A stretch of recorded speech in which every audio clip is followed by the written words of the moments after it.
Film की शुरुआत में हम देखते हैं कि एक आदमी टोल बूथ पर ड्यूटी करती एक लड़की से बात करने की कोशिश करता है और उसे रहायू नाम से पुकारते हुए पूछता है, क्या तुम हाजासारी गांव से हो? इस लड़की का नाम रहायू नहीं था और ना वो हाजासारी गांव से थी।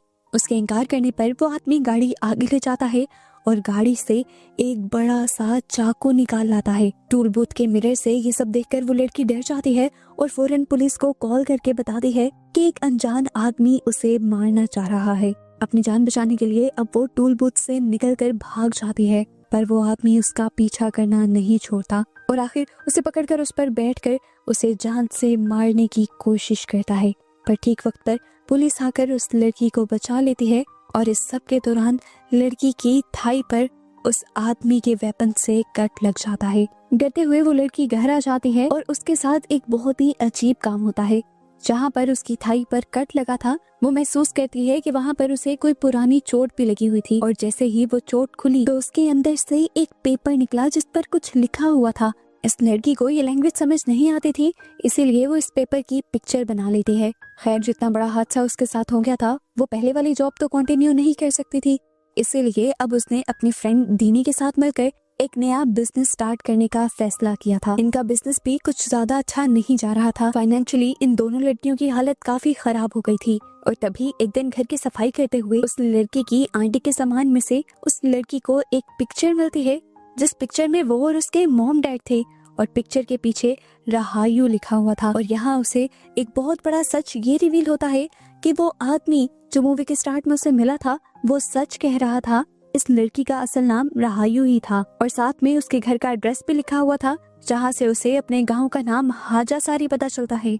और ये बातें जानकर वो बहुत ज्यादा कंफ्यूज हो जाती है कि जो बात उसे बचपन से अब तक नहीं पता थी, वो बात उस अनजान आदमी को कैसे पता थी। उसने तो आज तक अपनी फैमिली को, अपने पेरेंट्स को नहीं देखा था। वो हमेशा से अपनी आंटी के साथ रहती थी, जो भी अब इस दुनिया से चली गई थी। जो पिक्चर रहायू को मिली थी उसमें रहायू को अपना एक घर भी दिखता है और रहायू की दोस्त दीनी उससे कहती है कि इस घर को बेचकर हमारे सारे मसले दूर हो सकते हैं। इसीलिए पिक्चर पर दिए हुए एड्रेस पर ये लोग सफर करने का डिसाइड करते हैं और सफर के दौरान रहायू अपनी टांग से निकला हुआ पेज अपने साथ सफर करने वाले एक आदमी को दिखाती है, उससे इस पर लिखी हुई चीजों का मतलब जानने के लिए। तो वो आदमी एक शॉकिंग बात ये बताता है कि ये पेज एक तावीज था जिसे बनाया गया था रहायू को कुछ सोल से प्रोटेक्ट करने के लिए। वो आदमी एक शॉकिंग बात रहायू को ये भी बताता है कि ये पेज एक अच्छे मैजिक से नहीं लिखा गया, बल्कि नेगेटिव पावर्स और नेगेटिव एनर्जीज का यूज करते हुए इस पेज को बनाया गया है। रहायू इस बात को अपनी दोस्त से भी छुपा लेती है क्योंकि उसे उस आदमी की बात पर पूरी तरह यकीन नहीं हुआ था।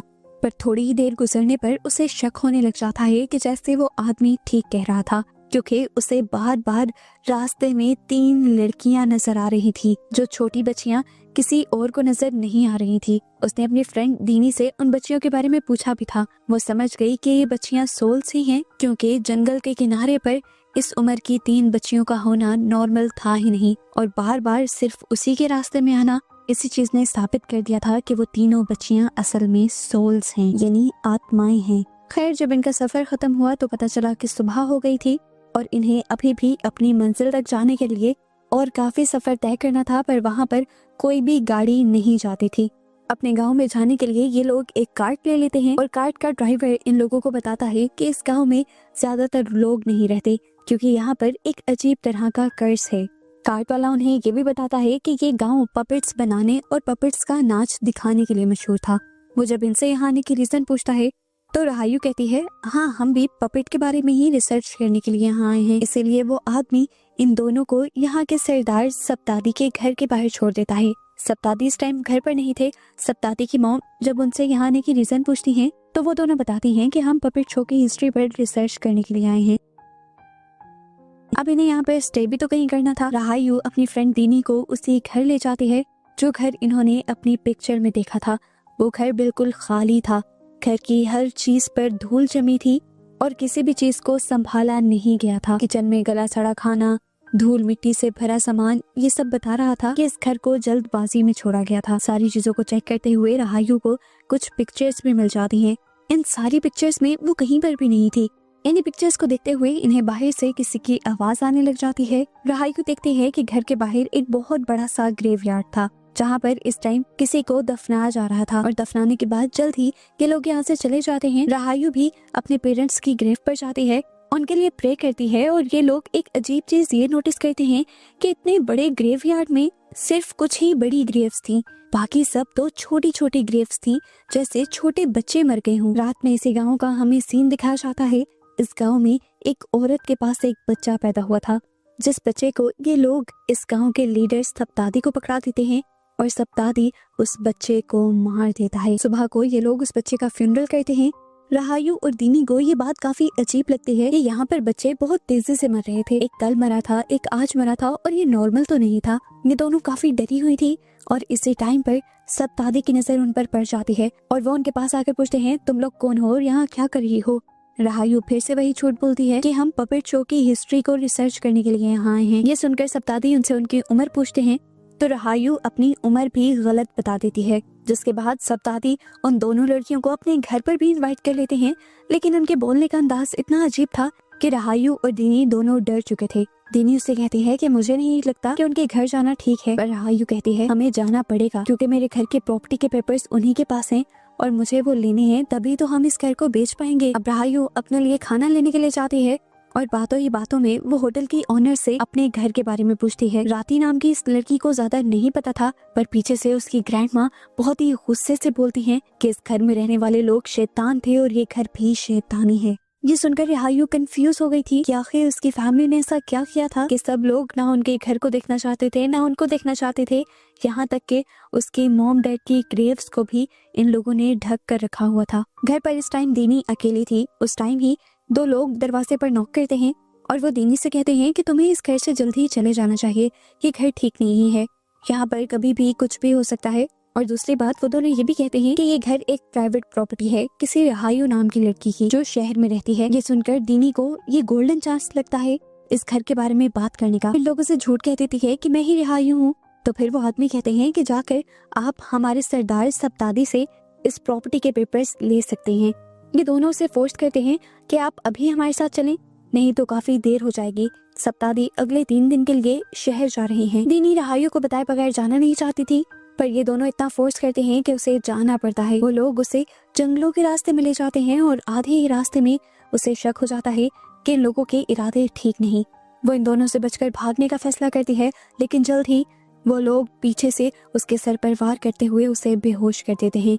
उसे जब होश आया था तो उसे बांधा गया था उल्टा दरख्त से। उसके दोनों हाथ भी पीछे से बांधे गए थे और उसके सर की वेन पर कट लगाकर उसका खून नीचे बाल्टी में जमा किया जा रहा था। इस टाइम इन लोगों के पास अजीबोगरीब किस्म के वेपन्स भी थे। दीनी समझ गई थी कि ये लोग उसे मारने वाले हैं, पर दीनी लोगों को समझाती रह जाती है कि मैं राहायु नहीं हूँ, मुझे मत मारो। लेकिन ये लोग उसकी एक नहीं सुनते और इतने में ही यहाँ पर सप्तादी और उसकी मॉम आ जाते हैं। सप्तादी की मॉम एक चाकू उठाते हुए बेदर्दी से उसका गला काट देते हैं, जिसके बाद बड़े ही भयानक तरीके से वो उसके जिस्म की पूरी खाल उतार कर रस्सियों से लटका देते हैं। जो खून इन्होंने दीनी का जमा किया था उसे ये लोग अपने पेड़ों पर डाल चुके थे। इन लोगों ने जो कुछ दीनी के साथ किया था वो असल में ये राहायु के साथ करना चाहते थे, क्योंकि दीनी ने अपनी आइडेंटिटी गलत बताई, अपने आप को राहायु बताया, इसीलिए वो बेचारी मारी गई। अब असली राहायु जब घर पहुंची तो उसने दीनी को ढूंढना शुरू किया, पर वो उसे कहीं नहीं मिली। वो जाकर गांव वालों से भी दीनी के बारे में पूछती है। वही लड़के जो उसे किडनैप करके लेकर गए थे वही राहायु को यकीन दिलवाते हैं कि आप फिक्र न करें, आपकी दोस्त जल्दी मिल जाएगी और हम आपकी दोस्त को ढूंढने में आपकी मदद करेंगे। इस दौरान राहायु ने नोटिस किया था कि सब दादी के घर पर कोई फंक्शन चल रहा था। सभी बहुत ज्यादा खुश थे और खासकर प्रेग्नेंट लेडीज तो इस तरह नाच रही थी जैसे उन्हें कोई खजाना मिल गया हो। राहायु अपने घर वापस आ जाती है और वो अपनी दोस्त का इंतजार कर ही रही होती है कि उसे अपने घर पर एक छोटी बच्ची दिखाई देती है जो उसे बताती है कि आज तुम्हारे गांव में एक और बच्ची पैदा होने वाली है, चलो आओ मैं तुम्हें दिखाती हूँ। राहायु बिना कुछ सोचे समझे उस बच्ची के पीछे चली गई, ये भी जाने बगैर कि वो बच्ची इंसान है भी या नहीं। उस लेडी के घर के बाहर खिड़की से राहायु झांकने लग जाती है और ये देखकर वो डर जाती है कि उस लेडी ने बिना स्किन के एक बच्चे को जन्म दिया था। उसके मुंह से चीख निकलने ही वाली थी, पर उसने अपने मुंह को बंद कर दिया। फिर उस बच्ची का बाप उस बच्ची को लेकर सप्तादी के पास गया और सप्तादी ने उस बच्ची को पानी से भरे टब के अंदर डालकर मार दिया। ऐसा करने के बाद उस बच्चे का बाप सप्तादी पर बहुत ज्यादा गुस्सा हो रहा था। वो कहता है, आपने तो कहा था कि अब वो श्राप, वो कर्ज खत्म हो गया है, अब हमारा बच्चा नॉर्मल पैदा होगा, फिर ये सब क्यों हुआ? आज तक आप उस श्राप का कोई हल क्यों नहीं निकाल पाए? 20 साल गुजर गए हैं, गांव का कोई बच्चा आज तक जिंदा नहीं बचा। उनकी बातें सुनकर बाहर खड़ी हुई रहायु डर जाती है और उसका पाँव स्लिप हो जाता है। घर के अंदर मौजूद सभी लोगों को पता चल जाता है कि कोई उनके घर के बाहर खड़ा हुआ ये सारी बातें सुन रहा है। जल्दी से लोग बाहर चेक करने के लिए जाते हैं, लेकिन तब तक रहायु वहां से जा चुकी थी। उसकी जगह इस टाइम राती खड़ी हो जाती है, जो इसी गांव की मेंबर थी, जिसे देखकर ये लोग थोड़े से रिलैक्स होते हैं। असल में राती ने ही उस टाइम रहायु की जान बचाई थी, उसे साइड पे ले जाकर। राती ये सच्चाई जानती थी कि जिसे उसने बचाया है वो असली रहायु है, जिससे ये गांव वाले अपना बदला लेना चाहते हैं। राती उससे कहती है, मैं जानती हूँ ये सब तुम्हें मारना चाहते हैं, पर मैं सब गांव वालों की तरह नहीं हूँ। मैं श्राप जैसी किसी बात को नहीं मानती। रहायु को उसकी कोई बात समझ नहीं आ रही थी। वो पूछती है, ये लोग मेरे पीछे क्यों पड़ेंगे? मेरा श्राप से क्या ताल्लुक है? तब रीता उसे इस गांव की कहानी सुनाना शुरू करती है और सीन्स पास्ट में चले जाते हैं। आज से कई सालों पहले जब रहायु के ग्रैंडपा इस गांव के सरदार हुआ करते थे, तब इस गांव में सब ठीक था, सब खुशी से रहते थे। पर एक दिन उनकी मौत हो गई और सरदार बन गए रहायु के डैड, जो कि पपेट्स बनाने का काम भी करते थे। उन्होंने गांव की एक खूबसूरत लड़की से शादी की, पर 3 साल तक उनके पास कोई बच्चा नहीं हुआ। और फिर जब हुआ तो 5 साल तक किसी ने उसका चेहरा नहीं देखा। यहाँ तक के घर के तकरीबन हर इंसान ने ही घर से बाहर निकलना छोड़ दिया था। फिर एक दिन गांव से 3 छोटी बच्चियां गायब हो गईं और उसके कुछ दिन के बाद रहायु के डैड 5 साल की रहायु को लेकर जब बाहर निकले तो लोगों ने बातें बनाना शुरू कर दी।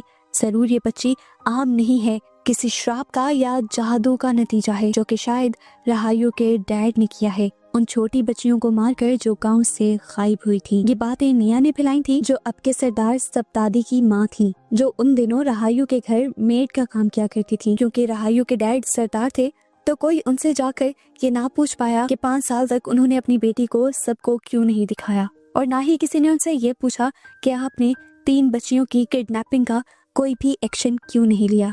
ऐसे ही दिन गुजरते रहे और फिर एक दिन अपना पपेट शो दिखाते हुए पता नहीं रहायु के डैड को क्या हुआ, वो पागल हो गए और उन्होंने शो में आए हुए सभी लोगों को चाकू से बेदर्दी से मार डाला।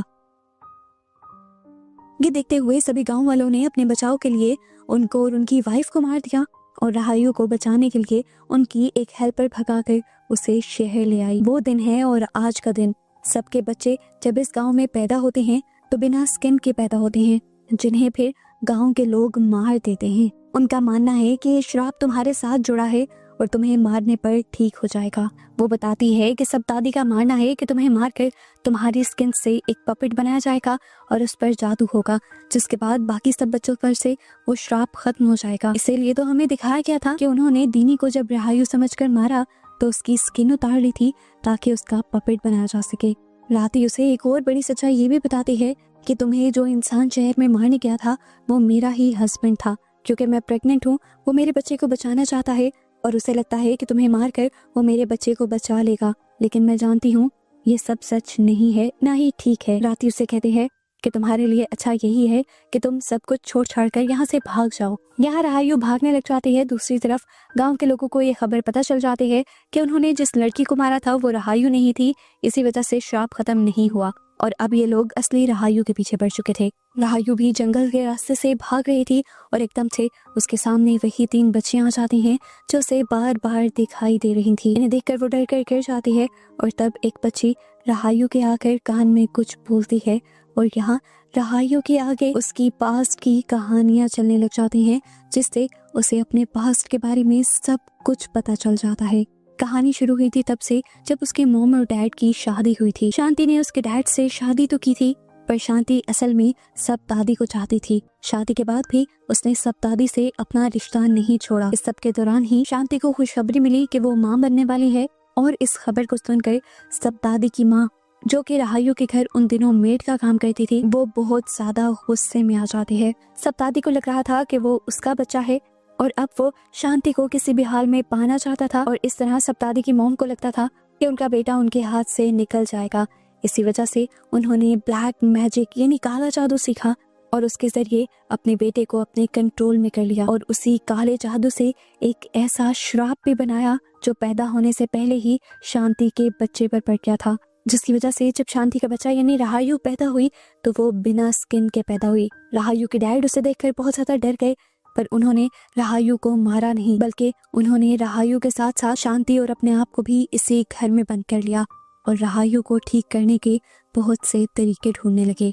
उन्हें एक जादुई तरीका पता चला जिससे वो अपनी बेटी को ठीक कर सकते थे, पर यह तरीका ठीक नहीं था। उन्हें 3 छोटी बच्चियों की स्किन से पपेट्स बनाने थे जिससे उनकी बेटी का ये श्राप टूट जाता। वो पीछे नहीं हटे और उन्होंने गांव में से उन्हीं तीनों बच्चियों को किडनैप करवा लिया, जिन तीनों बच्चियों की सोल आज भी राहायु के सामने आती है। उन्होंने तीनों को मारकर अपने ही घर के बेसमेंट में दफना दिया और फिर उनकी स्किन से पपेट बनाते हुए जादू किया और सच में राहायु का श्राप टूट गया और उसकी पूरी बॉडी पर स्किन आ गई। सप्तादी की माँ जो सरदार के घर पर एक मेड थी, वो हमेशा उनसे जलन करती थी। ये खुशी भी उन्हें बर्दाश्त नहीं हुई और उन्होंने राहायु के डैड पर एक और जादू कर दिया, जिसकी वजह से उन्होंने अपने पपेट शो के दौरान काफी लोगों को मार दिया और फिर सभी लोगों को दिखाने के लिए कि वो तो गांव वालों को बचाना चाहती हैं, उन्होंने अपने बेटे के साथ मिलकर राहायु की मॉम डैड को मार दिया। पर राहायु की मेड राहायु को लेकर शहर में भाग गई, जिसने फिर पूरी जिंदगी राहायु को पाला था। सप्तादी और उसकी माँ के ऐसा करने की वजह से वो श्राप पूरे गाँव में फैल गया जो उन्होंने सिर्फ एक बच्ची पर डाला था और ऐसे 20 साल में पैदा होने वाला हर बच्चा बिना स्किन के पैदा हुआ। राहायु भी शहर में आ गई थी, लेकिन राहायु को कभी भी उन 3 छोटी बच्चियों की सोल ने तंग नहीं किया था, क्योंकि राहायु के डैड जानते थे कि उन सोल्स को आज़ादी नहीं मिलेगी और वो राहायु को तंग करेंगी। इसलिए उन्होंने एक और जादू करते हुए एक स्पेल बनाया और उसे लिखकर राहायु की टांग के अंदर डाल दिया था। ये वही स्पेल था जो मूवी के स्टार्ट में राहायु की टांग के अंदर से निकला था और उसी के बाद से तो उन बच्चियों की सोल उसे नजर आना शुरू हुई थी। माया इस टाइम इन तीनों बच्चियों से पूछती है, आखिर तुम मुझसे चाहती क्या हो? वो बच्चियां कान में बताती हैं, हम कुछ नहीं चाहते, तुमसे अपना बदला भी लेना नहीं चाहते, बस हम ये चाहते हैं कि हम आज़ाद हो जाएं और हम आज़ाद इस तरह होंगे जब तुम हमारी हड्डियों को और हमारी स्किन को एक साथ दफन करोगी और ऐसा करते ही वो श्राप भी खत्म हो जाएगा जो पूरे गाँव पर है। राहायु वापस गाँव जाती है और घर से उन तीनों पपेट को ढूंढ निकालती है जो उन बच्चियों की स्किन से बनाया गया था और फिर उन्हें उन बच्चियों की ग्रेव के अंदर दफन कर देती है, जिससे उन बच्चियों को आज़ादी मिल जाती है और गांव का श्राप भी खत्म हो जाता है। लेकिन इस बात की खबर जैसे ही निया को पता चलती है तो उसे दोबारा गुस्सा आ जाता है और वो राहायु को मारने की ठान लेती है। असल बात तो ये थी कि निया को ही राहायु और उसकी पूरी फैमिली से दुश्मनी थी। राहायु के डैड असल में निया के ही बेटे थे, पर क्योंकि निया और राहायु के ग्रैंडपा का रिलेशन सबके सामने नहीं आया, उनके इस रिलेशन को इज्जत नहीं दी गई, इसी वजह से निया गुस्से में आ गई और उन्होंने सरदार की पूरी फैमिली को खत्म करने की ठान ली, उनसे सारी खुशियां छीनने की ठान ली। इस टाइम भी निया गांव वालों को अपने साथ मिलाकर राहायु को पकड़कर दरख्त से उल्टा लटका देती है और उसे मारने की कोशिश करती है, पर राहायु उसे समझाती रह जाती है कि मैंने उस कर्ज को खत्म कर दिया है, प्लीज मुझे मत मारें। इससे पहले कि निया उसे मार देती है, इस गांव में रीटा की बेटी पैदा हो जाती है जो बिल्कुल हेल्दी थी और स्किन के साथ पैदा हुई थी। ये देखकर गांव वाले जश्न मनाते हैं और राहायु की बात समझ जाते हैं कि वो सच बोल रही थी।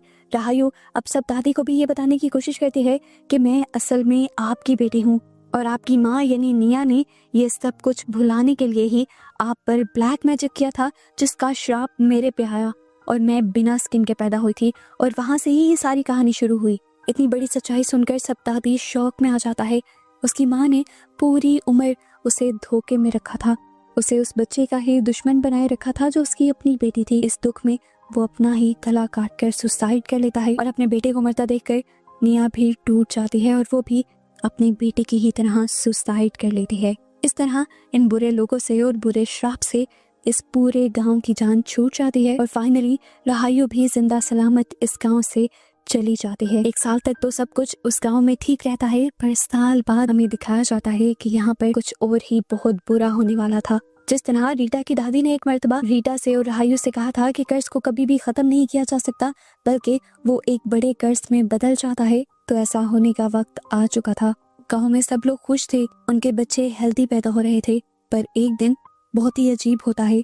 गांव में मौजूद सभी प्रेग्नेंट लड़कियों के अंदर से उनके बच्चे गायब हो जाते हैं और जिस टाइम एक प्रेग्नेंट लेडी के साथ ये सब कुछ होता है वो शीशे में उस टाइम निया का साया दिखती है और पता चलता है कि असल में निया के सोल को भी आज़ादी नहीं मिली थी और अब वो अपना बदला लेने के लिए इस गांव के सभी पैदा होने से पहले वाले बच्चों को खाने लग गई थी। और इसी मिस्ट्री के साथ अब ये मूवी ख़त्म हो जाती है कि क्या कोई इस कर्स को भी ख़त्म कर पाएगा या नहीं।